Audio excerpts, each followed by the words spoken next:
Tuberkulosis merupakan penyakit menular umum dan bersifat mematikan. Penyakit tuberkulosis disebabkan oleh berbagai strain mikrobakteria, umumnya Mycobacterium tuberculosis. Dalam dunia medis, diagnosa sebuah penyakit sangat diperlukan. Salah satunya dalam mengklasifikasikan kondisi tubuh pasien TBC di Rumah Sakit Seogiri Lamongan. Oleh karena itu, klasifikasi yang cepat dibutuhkan metode yang tepat dalam mengklasifikasikan kondisi tubuh pasien. Nah, dalam hal ini kami menggunakan metode support mesin vektor dalam mengklasifikasikan kondisi pasien TBC di Rumah Sakit Seogiri Lamongan.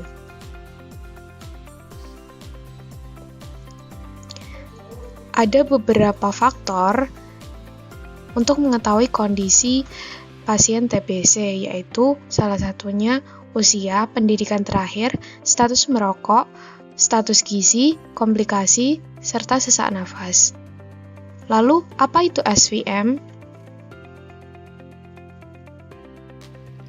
Support Vector Machine atau SVM merupakan sistem pembelajaran yang menggunakan hipotesis fungsi linier dalam ruang berdimensi tinggi dan dilatih algoritma teori optimasi. SVM membangun optimal separating hyperplane yang membuat fungsi pemisah optimum yang dapat membagi kedua kelas dengan jarak margin terjauh antar kelas. Tujuan SVM adalah untuk mencari hyperplane yang optimal. Fungsi kernel yang umum digunakan dalam SVM yaitu yang pertama kernel linier, yang kedua kernel polinomial, yang ketiga kernel radial basis function, dan keempat kernel sigmoid. Data yang digunakan yaitu merupakan data sekunder yang diperoleh dari tugas akhir mahasiswa Statistika Bisnis ITS angkatan 2016 yang berjudul Pemodelan Pemulihan Kondisi Kesehatan Pasien TB Paru di RSUD Dr. Sugiri, Lamongan tahun 2018.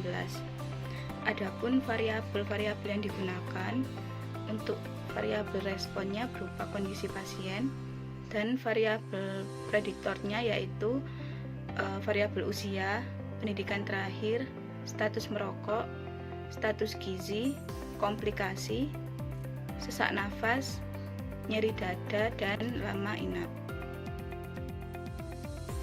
Di sini saya akan menjelaskan mengenai analisis dan pembahasan tentang klasifikasi kondisi pasien TBC di salah satu rumah sakit di Lamongan menggunakan support mesin vektor.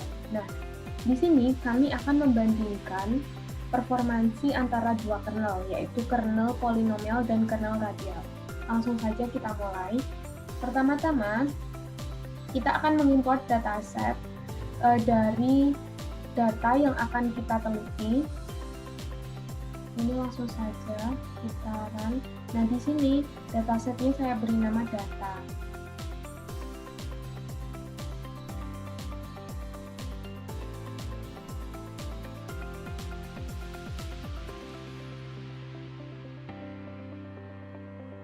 Nah, untuk menampilkan view data dari dataset yang sudah saya beri nama data ini, langsung saja di view data. Nah, karena kita memakai semua variabel di dalam kolom ini, nah pertama-tama saya definisikan bahwa kondisi pasien ini merupakan target klasifikasi atau berupa nantinya itu dijadikan sebagai variabel dependen. Lalu untuk usia, pendidikan terakhir, sampai lama inap, ini menjadi variabel yang bisa mengklasifikasikan target kondisi pasien ini. Selanjutnya, untuk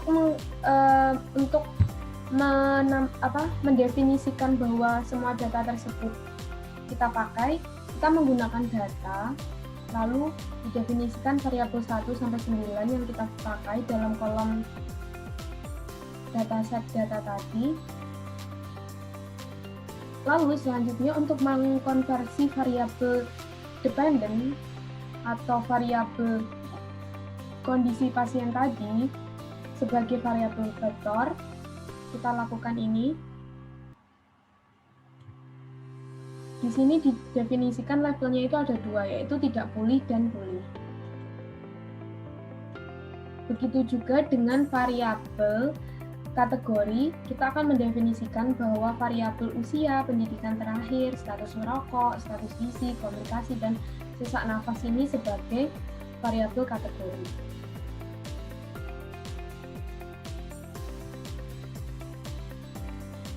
Nah, setelah ini, kita akan membagi dataset ke dalam training set dan testing set. Nah, untuk membagi data dalam training set dan testing set, kita memerlukan library Katos.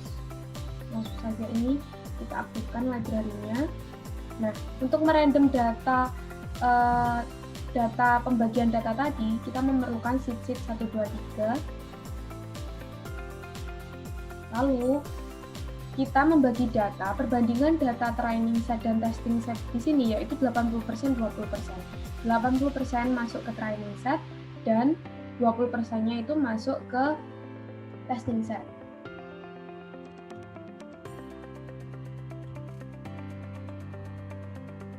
Langsung saja untuk data training kita beri nama train, data split.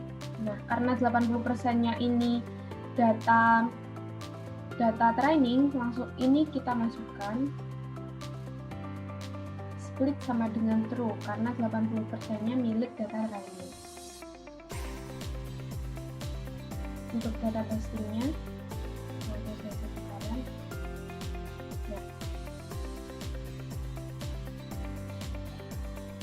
nah, selanjutnya untuk membuat model SVM terhadap training set, untuk memodelkannya kita memakai data training set. Nah, kita memerlukan library E1071. Langsung saja kita aktifkan library-nya. Nah, setelah itu kita akan langsung memodelkan training set menjadi model untuk dilakukan prediksi.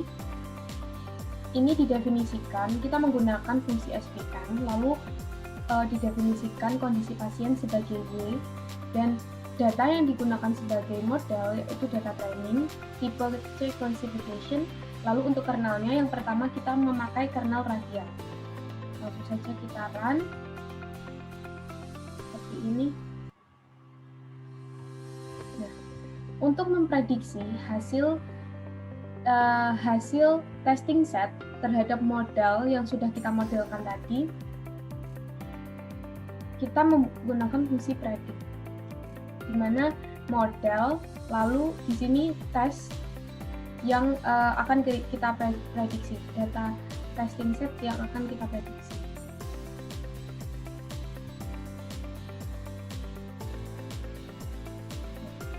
Selanjutnya, untuk menampilkan ketepatan, untuk menampilkan tabel confusion matrix atau tabel aktual dan prediksi dari hasil Y prediksi itu, kita menggunakan fungsi tabel. Langsung saja kita run. Nah, di sini bisa dilihat. Nah, di sini bisa dilihat dari 20 kondisi pasien pulih, 5 orang diantaranya atau 5 pasien diantaranya itu salah klasifikasi. Dia masuk ke kondisi pasien TBC tidak pulih. Nah, untuk melihat melihat performansi dari model tersebut, kita menggunakan library caret. Bisa kita aktifkan langsung. Nah, di sini kita memakai fungsi confusion matrix untuk melihat performansinya.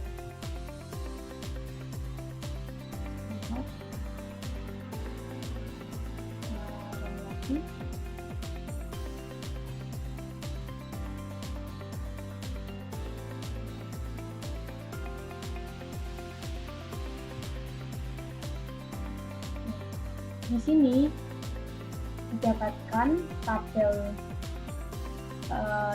conversion matrixnya juga. Nah, di sini juga kita bisa melihat akurasi dari model training set itu. Dia mampu mengklasifikasikan atau akurasi totalnya itu sebesar 75%.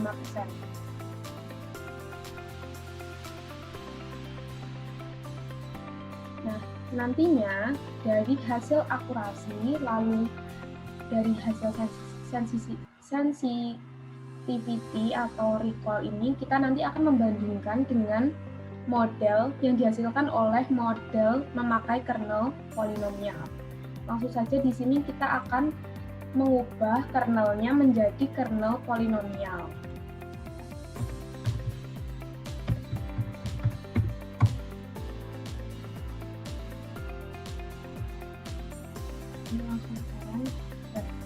Ini kita dapatkan model dari kernel polinomial, lalu kita memprediksikan lagi hasil hasil prediksi dari testing data terhadap model SVM training set menggunakan polinomial. Ini kita bedakan nama dari hasil prediksinya, nanti kita bedakan Y underscore prediksi 1.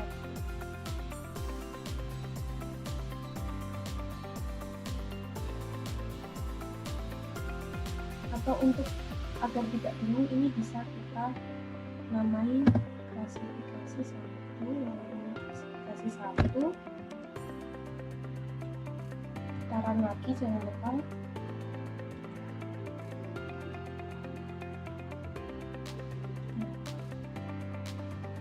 Kita run untuk prediksinya.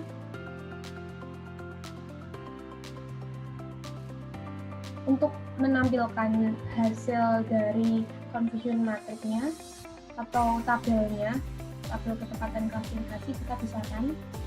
Nah, ternyata di sini yang dihasilkan prediksi antara kernel radial dan kernel polinomial itu sama. Dia dari 20 kondisi pasien pulih, ternyata 5 pasien diantaranya itu salah diklasifikasikan. Dia masuk ke kondisi pasien TBC yang tidak pulih. Lalu kita membuat confusion matrix untuk melihat akurasi total dan recall-nya.